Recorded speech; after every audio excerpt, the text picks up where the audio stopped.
नमस्कार, मैं श्यामगिरी। आप देख रहे हैं टीएफडी इंडिया न्यूज 24। टीएफडी इंडिया न्यूज 24 में आप सभी दर्शकों का स्वागत है।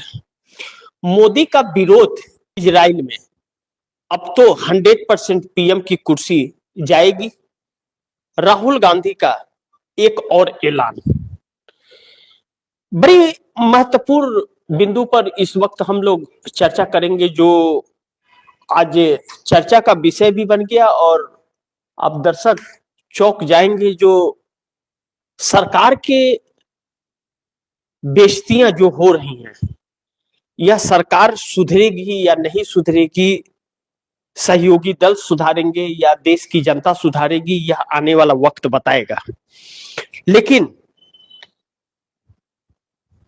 मैं इस कार्यक्रम की शुरुआत में ही आप दर्शकों को पहले यह बताऊं कि हिमाचल के अंदर दिल्ली पुलिस और हिमाचल की पुलिस के अंदर जम के ड्रामा जो हुआ, और सुखविंदर सिंह सुक्खू, वहां के जो हिमाचल के सीएम हैं, उनका एक बयान आया है। उसके बाद बाकी के मुद्दों पर हम चर्चा करेंगे, वह जो आप दर्शक जरूर सुनिए इसे। सुखविंदर सिंह सुक्खू जो सीएम है, उन्होंने बयान दिया कि यह रेड दुर्भाग्यपूर्ण थी और बिना किसी वारंट के की गई, यह गलत है और असंवैधानिक प्रक्रिया के विरुद्ध है। यह गौरतलब है कि दिल्ली के भारत मंडपम में 20 फरवरी को एआई इम्पैक्ट समिट के दौरान इंडियन यूथ कांग्रेस के कुछ कार्यकर्ता ने शर्ट उतारकर विरोध किया था। उन्होंने भारत अमेरिका व्यापार समझौते के खिलाफ नारे लगाए थे और प्रधानमंत्री के खिलाफ भी नारेबाजी की थी। इस मामले में अब तक 8 से अधिक यूथ कांग्रेस सदस्यों की गिरफ्तार किया गया है, जिनमें राष्ट्रीय अध्यक्ष उदय भानुची भी शामिल है। यह बात सुखविंदर सिंह सुक्खू द्वारा की गई, जो ड्रामा चला है पूरा दिल्ली पुलिस और हिमाचल पुलिस के, और दिल्ली पुलिस के 20 जवानों को गिरफ्तार कर लिया, नहीं छोड़ा। कहा कि यह किडनैप का मामला बनता है। मतलब शब्दों पर गौर कीजिए कि दिल्ली पुलिस किडनैप करने गई थी हिमाचल में, क्योंकि उन्होंने प्रक्रियाओं का पालन नहीं किया था, और बगैर प्रक्रिया का पालन किए हुए एक स्टेट से दूसरे स्टेट पुलिस किसी को गिरफ्तार करने नहीं जा सकती। तो कानूनन यह किडनैप का मामला बनता है। अब 20 जवानों को अमित शाह ने बलि का बकरा बना दिया, क्योंकि जो जांच चल रही है वह असंवैधानिक तरीके से, उसका एफआईआर का कॉपी नहीं दिया जा रहा है, कुछ नहीं किया जा, और कोर्ट भी खूब जम के फटकार लगा रहा है सरकार को और दिल्ली पुलिस को। तो इसे कहते हैं कि जिसकी इज्जत होती है उसे अपनी इज्जत जाने का डर होता है या बेइज्जती का डर होता है। जिसकी इज्जत ना हो उसकी कोई बेइज्जती क्या करेगा। तो अब दिल्ली पुलिस को यह फैसला करना पड़ेगा, उसकी कोई वैल्यू है, इज्जत है भी, या सिर्फ वह जैसे गलगोटिया ने चाइना का रोबोट कुत्ता ला दिया था, वैसे ही अमित शाह ने परचेज करके बना दिया है। फैसला उसे करना है। लेकिन अब हम इस मुख्य मुद्दे पे आते हैं कि जो मैंने कहा आप दर्शकों को कि मोदी का विरोध इजराइल में, अब तो 100% पीएम की कुर्सी जाएगी। राहुल गांधी का एक और ऐलान। लेकिन इसे आप दर्शकों को इस तरह भी समझना पड़ेगा कि इजराइल में नरेंद्र मोदी का विरोध पार्लियामेंट के अंदर विपक्ष ने कर दिया, और जैसे ही नरेंद्र मोदी बोलना शुरू किए वैसे ही वॉकआउट कर गया। ऐसा नहीं कि विपक्ष आया नहीं, बिल्कुल आया, लेकिन विपक्ष वॉकआउट कर दिया। जैसे बोलना शुरू किया इन्होंने, वैसे वॉकआउट कर दिया। सोचिए, पूरा सदन खाली हो गया।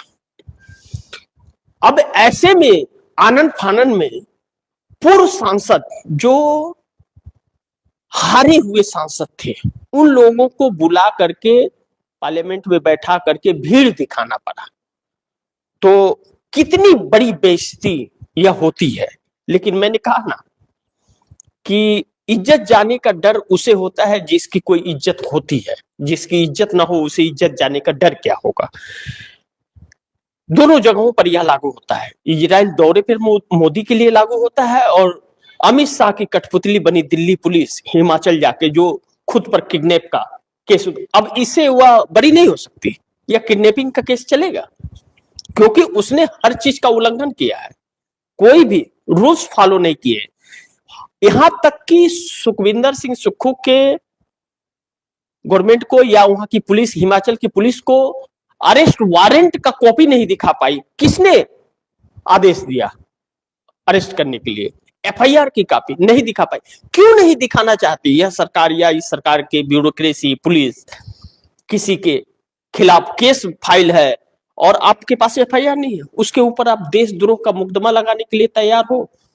सिर्फ पीएम कंप्रोमाइज लिख दिया तो, और आप एफआईआर नहीं दिखाओगे? कोर्ट ने भी फटकार लगाई।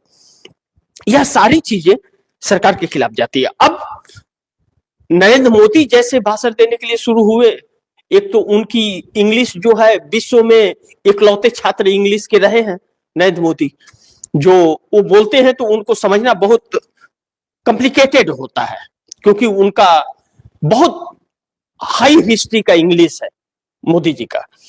तो क्योंकि इकलौते छात्र हैं ना वो विश्वविद्यालय के, उनके लिए स्पेशल ऊपर वाले ब्रह्मा जी ने स्पेशल उनके लिए यूनिवर्सिटी बनाई थी, क्योंकि उनके डिग्री को दिखाने के लिए गृह मंत्री ने प्रेस कॉन्फ्रेंस किया था। लेकिन दुर्भाग्य है कि उस समय हाथ से चलता था और इन्होंने कंप्यूटर से निकाल दिया। यह दुर्भाग्य है।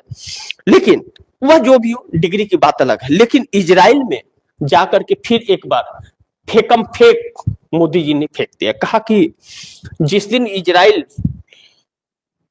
आजाद हुआ था उस दिन हमारा जन्म हुआ था और गॉड फादर रहा है। अब मोदी जी का फादर कौन है मैं तो नहीं जानता, आप दर्शक जानते हो तो लिख लीजिएगा। क्योंकि इसलिए मैं यह बात बोल रहा हूं क्योंकि कागजों में तो कुछ और है फादर का नाम, शायद कोई और फादर हो, मैं नहीं जानता इस बात को। क्योंकि मैं इस बात क्यों कर रहा हूं, इसे एंथोटिक मैं कर रहा हूं, सत्यापित करते हुए बोल रहा हूं। इसलिए मुझे यह बात कहने पर और सोचने पर मजबूर होना पड़ रहा है, क्योंकि जब नरेंद्र मोदी के माता जी का देहांत हुआ, वह एक दुखदाई क्षण था, इस बात से इनकार नहीं कर सकते। लेकिन पहले औलाद होंगे नरेंद्र मोदी जो माता के निधन के बाद इन्होंने कहा, बयान दिया कैमरे पर कि मेरी माँ जब स्वर्गवास को सिधार गई तब मुझे पता चला कि मुझे तो जन्म मेरी माँ ने दिया ही नहीं है, मुझे तो ऊपर वाले ने भेजा। इसलिए मैंने यह कहा कि अब पता नहीं फादर, गॉड फादर कौन है नहीं है, इसलिए मैंने यह बातें कही, इसीलिए मैंने इसे सत्यापित किया। अब दूसरी चीज कि इजराइल में जिस तरह से पूरा विपक्ष बाइकआउट कर गया सदन से, जैसे बोलना शुरू किया वैसे बाइकआउट कर दिया, खाली हो गया। यह किसकी बेइज्जती है, नरेंद्र मोदी का या भारत का? नरेंद्र मोदी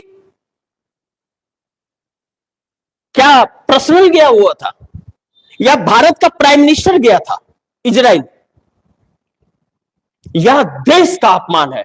इसके प्रति नरेंद्र मोदी पर कौन सा केस चलना चाहिए? या इन बातों को हम हल्के में नहीं ले सकते। वही अमेरिका है जिसको लेकर के इंदिरा गांधी ने जब पाकिस्तान की 90,000 सेना घुटनों के बल आकर के सरेंडर कर दी थी भारत के सामने ढाका के अंदर, और पाकिस्तान से बांग्लादेश को अलग कर दिया भारत ने, उसे कमजोर किया कि वह सर न उठा पाए, वह आतंक न फैला पाए। अमेरिका हस्तक्षेप किया, अमेरिका की बातों को इंकार कर दिया इंदिरा गांधी ने, और रसिया ने, रूस ने अपना बेड़ा भारत की मदद के लिए भेजा था। वह रिश्ते थे, वह शान शौकत थी इस देश की। हिंदू, मुस्लिम, सिख, ईसाई सब आपस में एकदम भाई भाई की तरह काम कर रहे थे। लेकिन इन्होंने तो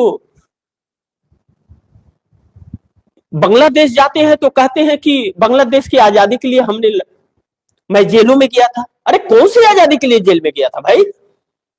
फेंको भी तो ऐसा फेंको कि पता ना चले, इतना मत फेंक दो कि वो सर के ऊपर से चला जाए। लेकिन आदत से बाज नहीं आएंगे। और दूसरी चीज,